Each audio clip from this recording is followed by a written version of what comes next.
बिस्मिल्लाहिर्रहमानिर्रहीम अस्सलामु अलैकुम वरहमतुल्लाहि वबरकातुहू। नाज़रीन, आप देख रहे हैं दुनिया मेरे आगे यूट्यूब चैनल और मैं हूं ग़ुलाम नबी मदनी। आज 3 जुलाई 2021 है और आज दिन है हफ्ते का। नाज़रीन, भारत की फ़ौजों की बाहमी लड़ाई शुरू हो चुकी है। भारतीय फ़ौजें आपस में लड़ने लग गई हैं। वो भारतीय फ़ौजें जो पाकिस्तान पर हमला करने की बातें करती थीं और वो भारत के फ़ौज के सरबराहान जो पाकिस्तान को धमकियां दिया करते थे और जो पाकिस्तान की सरहदों पर ख़तरनाक असलहे को फ़ौजों को मुतय्यन कर रहे थे और चीन के ख़िलाफ़ कामयाबी हासिल करने के दावे कर रहे थे, लेकिन आज उसी भारतीय फ़ौज के अंदर लड़ाई शुरू हो चुकी है। वो दूसरों से या दुश्मनों से तो क्या लड़ते, वो आपस में लड़ने भिड़ने लग गए हैं और उनके दरमियान इख्तलाफात इस कदर बढ़ चुके हैं कि दुनिया के अंदर अपने आप को दुनिया का तीसरा बड़ा मुल्क भारत कहता है, दिफाई एतबार से जो बजट खर्च करता है और दुनिया के अंदर जो फ़ौजें हैं सबसे ज़्यादा रखने में उसमें भी भारत अपने आप को दुनिया का तीसरा मुल्क गिरदानता है। लेकिन उस भारत की हालत ये है कि वहाँ के अफसरान आपस में लड़ाई कर रहे हैं, एक दूसरे के ख़िलाफ़ बयानबाजी कर रहे हैं और एक दूसरे को बुरा भला कह रहे हैं और एक दूसरे को ये कहते हैं कि तुम हमारे भारत के लिए काम नहीं करते हो और तुम्हारा काम सिर्फ़ और सिर्फ एक छोटे से रोल का है और तुम सही तरह से काम नहीं कर रहे हो। जी हाँ नाज़रीन, इस वक्त जो भारत के अंदर सबसे बड़ा हॉट इशू बना हुआ है वो भारत की मिलिट्री के दरमियान जो बाहमी लड़ाई है, ये हॉट इशू बना हुआ है।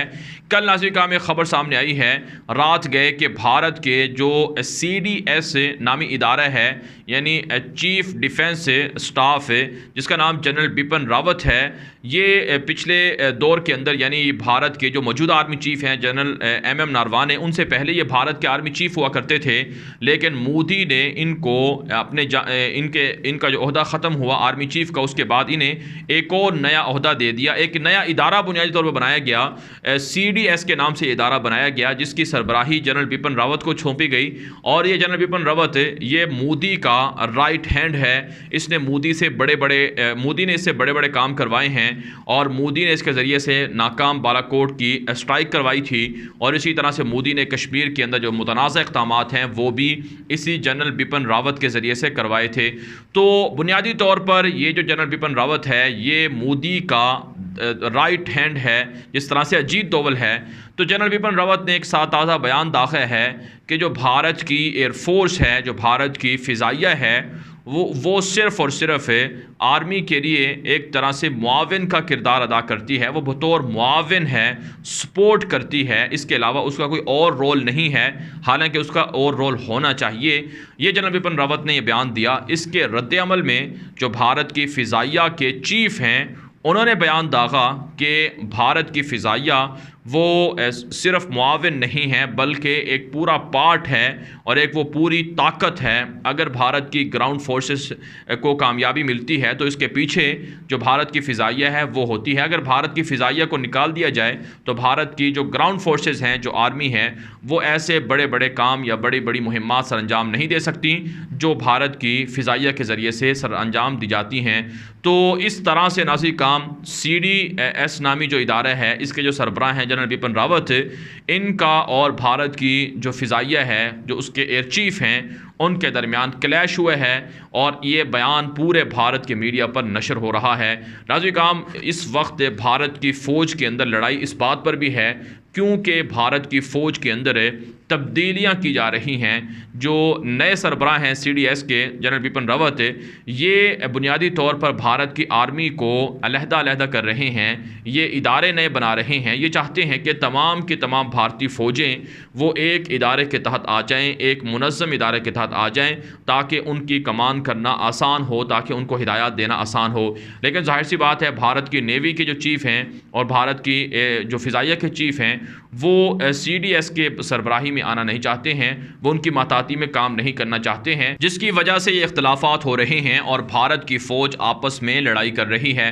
नाज़रीन काम भारतीय फ़ौज के दरमियान ये जो लड़ाई सामने आई है, ये जो इख्तलाफात सामने आए हैं, इन इख्तलाफात के सामने आने के बाद भारत की अवाम भी तैश में आ चुकी है कि हम सालाना 75 अरब डॉलर इन फ़ौजों पर ख़र्च करते हैं, लेकिन ये फ़ौजें बजाय दुश्मनों से लड़ाई करने के ये आपस में ही उलझ रही हैं, आपस में ही एक दूसरे को बुरा भला कह रही हैं, एक दूसरे को दुश्मन करार दे रही हैं और एक दूसरे की बातें नहीं मान रही हैं।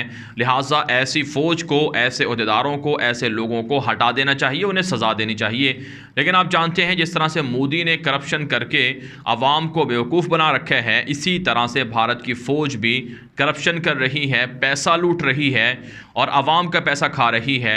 उन्हें इससे कोई गर्ज नहीं है कि उनका इदारा या उनकी फ़ौज बेहतर हो या मजबूत हो। नाज़रीन काम, दुनिया इस बात को तस्लीम करती है, ये बात हम मुबालगे से नहीं कह रहे हैं, बल्कि न्यूयॉर्क टाइम्स की और दीगर बड़े बड़े जो आलमी ज़राए अबलाग हैं, थिंक टैंक्स हैं, उनकी रिपोर्ट हैं कि भारत की आर्मी के पास जो असलहा है वो नाकारा है, वो उस लेवल का नहीं है जिस लेवल का असलहा पाकिस्तान के पास है।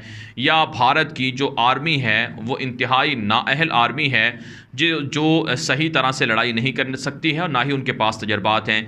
यही वजह है नाज़रीन काम, दुनिया ये बात भी जानती है कि सबसे ज़्यादा जो जंगी जहाज़ तबाह होते हैं या सबसे ज़्यादा जो आर्मी के अंदर नुकसानात होते हैं, जो उनके तजर्बात फ़ेल होते हैं, वो भारत ही है। यानी भारत की आर्मी के जहाज़ ज़्यादा तबाह होते हैं। भारत की आर्मी के अंदर जब तोपों से गोले फायर होते हैं तो उसमें मशकें होती हैं, तो उसमें लोग ज़्यादा मर जाते हैं। और इसके अलावा जो साइंटिस्ट तजर्बात करते हैं नए हथियारों के, मिसाइलों के, तो उसमें भी भारत को ज़्यादा नाकामी होती है। तो लिहाजा नाज़रीन काम, ये सारी चीज़ें देख कर हम ये बात कह सकते हैं कि भारत का ये जो भड़ावा है पाकिस्तान के ख़िलाफ़ है कि हमने इतनी इजाफी फ़ौजें पाकिस्तान के बॉर्डर पर लगा दी हैं, 90,000 कश्मीर के अंदर मज़ीद फ़ौजें डिप्लॉय कर दी हैं, 2 लाख फ़ौजें चीन के ख़िलाफ़ LAC बॉर्डर पर लगा दी हैं। ये महज दावा ही है, हकीकतन भारत ना पाकिस्तान का मुकाबला कर सकता है और ना ही हकीकतन भारत कश्मीरी मुजाहिदीन का मुकाबला कर सकता है और ना ही भारत जो चाइना है, चाइना के फ़ौजियों का मुकाबला कर सकता है। इसलिए नाज़रीन काम, जो असलहा इसराइल से ख़रीदा जा रहा है, जो असलहा फ़्रांस से ख़रीदा जा रहा है, जो अमेरिका से, रशिया से और दीगर मुल्कों से ख़रीदा जा रहा है, ये महज आवाम को धोखा देने के लिए और मोदी की करप्शन करने के लिए है। तो इसमें नाज़रीन काम ये बात भी समझ आती है कि पाकिस्तान की आर्मी का अगर हम मुआवजा करें तो पाकिस्तान की आर्मी भारत के मुकाबले में बहुत पावरफुल है, बहुत मजबूत है। यहाँ के जो इदारे हैं, इंस्टीट्यूशंस हैं, उनके अंदर कोई लड़ाई नहीं है, कोई इख्तलाफात नहीं हैं। पाकिस्तान के जो chairman joint chiefs of staff हैं, उनकी मातहती में सारी फ़ौजें आती हैं और सारी फ़ौजें उनकी बात मानकर चलती हैं। और पाकिस्तान के आर्मी चीफ जनरल कमर बाजवा की मुखालफत, उनके फ़ैसलों की मुखालफत इदारे नहीं करते हैं। तो एक दूसरे का एहतराम का ताल्लुक है पाकिस्तान की आर्मी के अंदर। हमने कभी नहीं सुना कि पाकिस्तान की आर्मी के अंदर बगावत हो गई, कभी इख्तलाफात हो गए, कभी लड़ाई हो गई, ऐसा कभी नहीं हुआ है। तो इसका मतलब ये है कि पाकिस्तान की आर्मी अपने वतन के लिए, अपने मुल्क के लिए, अपनी आवाम के लिए, अपने ज़ाती मफादात से बालातर होकर काम करती है। इसलिए उनके दरमियान में इख्तलाफात नहीं होते हैं और उनका मुश्तरका दुश्मन वही होता है जो पाकिस्तान का दुश्मन होता है। लेकिन इसके मुकाबले में भारत की आर्मी के अंदर ज़ाती मफादात हैं, ज़ाती ख्वाहिशात हैं और हवस और लालच है, इसलिए वो एक दूसरे के ख़िलाफ़ इल्ज़ाम तराशियाँ कर रहे हैं। भारत की जो आर्मी, जो साबिक आर्मी चीफ थे, जो मौजूदा CDS के सरबराह हैं जनरल बिपिन रावत, ये बुनियादी तौर पर भारत के तमाम आर्मी और दीगर इदारों पर कंट्रोल हासिल करना चाहते हैं ताकि भारत की आर्मी सारी की सारी इनकी महताती में आ जाए। लेकिन जाहिर सी बात है, जो नेवी के चीफ़ हैं, जो एयर चीफ़ हैं, वो ये बातें नहीं मान रहे हैं। यहाँ तक कि जो ग्राउंड फोर्सेस के चीफ़ हैं जनरल MM नारवाने, वो भी CDS के जो सरबराह हैं जनरल बिपिन रावत, उनकी मुखालफत कई बार कर चुके हैं। तो बहरहाल ये सारी चीज़ें भारत की कमज़ोरियाँ हैं और भारत पाकिस्तान के मुकाबले में जो सर्जिकल स्ट्राइक करके कामयाबियों के दावे करता है वो नामुमकिन बात है। जब भारत की अपनी फ़ौज आपस में लड़ाई कर रही है, जब आपस में वो एक दूसरे को बुरा भला कह रहे हैं, तो वो कैसे पाकिस्तान का मुकाबला कर सकते हैं? ये नामुमकिन बात है। जबकि नाज़रीन काम, खबरें इससे पहले ये भी सामने आती रही हैं कि जो कैडेट्स बाहर से आते हैं या जो बाहर से फ़ौजें आती हैं ताकि मशक़ें करें भारतीय फ़ौज के साथ है, तो उनके साथ भी भारतीय फ़ौजी जवानों की लड़ाइयाँ होती रहती हैं, बगावत होती रहती है। ताजिकिस्तान और कई मुल्कों के फ़ौजी आए थे जिनके साथ ट्रेनिंग हो रही थी, तो उस दौरान भारतीय फ़ौज के लोग आपस में लड़ाई करने लग गए थे। तो ये ख़बरें मीडिया की ज़ीनत बन चुकी हैं और यहाँ तक कि भारतीय आर्मी की जानिब से जो जवान हैं वो ये बयानात भी दे चुके हैं कि कश्मीर के अंदर जब उन्हें भेजा जाता है तो आम गाड़ियों में भेजा जाता है, उन पर किसी भी वक्त हमला हो सकता है, उनके पास बुलेट प्रूफ गाड़ियाँ नहीं हैं और अच्छी सहूलियात नहीं हैं। यहाँ तक कि कश्मीर के अंदर जो भारतीय फ़ौजी हैं वो ख़ुदकुशियाँ करते हैं, वो डिप्रेशन का शिकार हो जाते हैं, रोज़ाना उनके ताबूत वहाँ से निकल रहे हैं, उनको खाना अच्छा नहीं मिलता, उनको तनख्वाहें नहीं मिल रही, उनको अलाउंसेस नहीं मिल रहे। ये सारी भारतीय आर्मी चीफ़ की कहानियाँ और ये सारी ख़बरें पूरी दुनिया देख रही है। तो ऐसे में भारत के लोगों को समझना चाहिए कि उनके जो हुक्मरान हैं मोदी या दीगर लोग वो उन्हें मरवाना चाहते हैं। वो झूठ बोलते हैं उनसे कि उनकी आर्मी पाकिस्तान के ख़िलाफ़ लड़ाई जीत सकती है, वो झूठ बोलते हैं कि उनकी आर्मी चाइना के ख़िलाफ़ लड़ाई जीत सकती है। दरअसल ये आर्मी पाकिस्तान और किसी भी मुल्क का मुकाबला नहीं कर सकती है। इसके अलावा नाज़रीन हम एक और ख़बर सामने आ रही है कि पाकिस्तान के army chief general Qamar Javed Bajwa के दौरे जर्मनी के बाद भारत के army chief general MM Naravane भी यूरोप के दौरे पर पहुंच चुके हैं और उन्होंने इटली का और UK का दौरा करना है। इस हवाले से वो नए मुआहिदे भी करने जा रहे हैं। दरअसल भारत दुनिया भर के अंदर पाकिस्तान की मुखालफत में अपना असर और रुख बढ़ाने के लिए कोशा है, लेकिन दुनिया इस बात को जानती है कि पाकिस्तान की जो मिलिट्री जितनी पावरफुल है इतनी भारत की नहीं है, और पाकिस्तान जितना दुनिया के लिए ज़रूरी है इतना भारत नहीं है। इसलिए भारत पाकिस्तान के मुकाबले में जितना चाहे प्रोपेगेंडा कर ले, जितना चाहे शोर मचा ले, लेकिन भारत को कभी कामयाबी नहीं मिल सकती है। भारत को हर जगह से पाकिस्तान रुस्वा करके निकाल रहा है। इस वीडियो के बारे में आपकी क्या राय है? अपनी राय कमेंट के जरिए से ज़रूर हम तक पहुँचाएँ। मज़ीद खबरों के लिए आप हमारे ट्विटर अकाउंट गुलाम नबी मदनी को लाजमी फॉलो कर लें।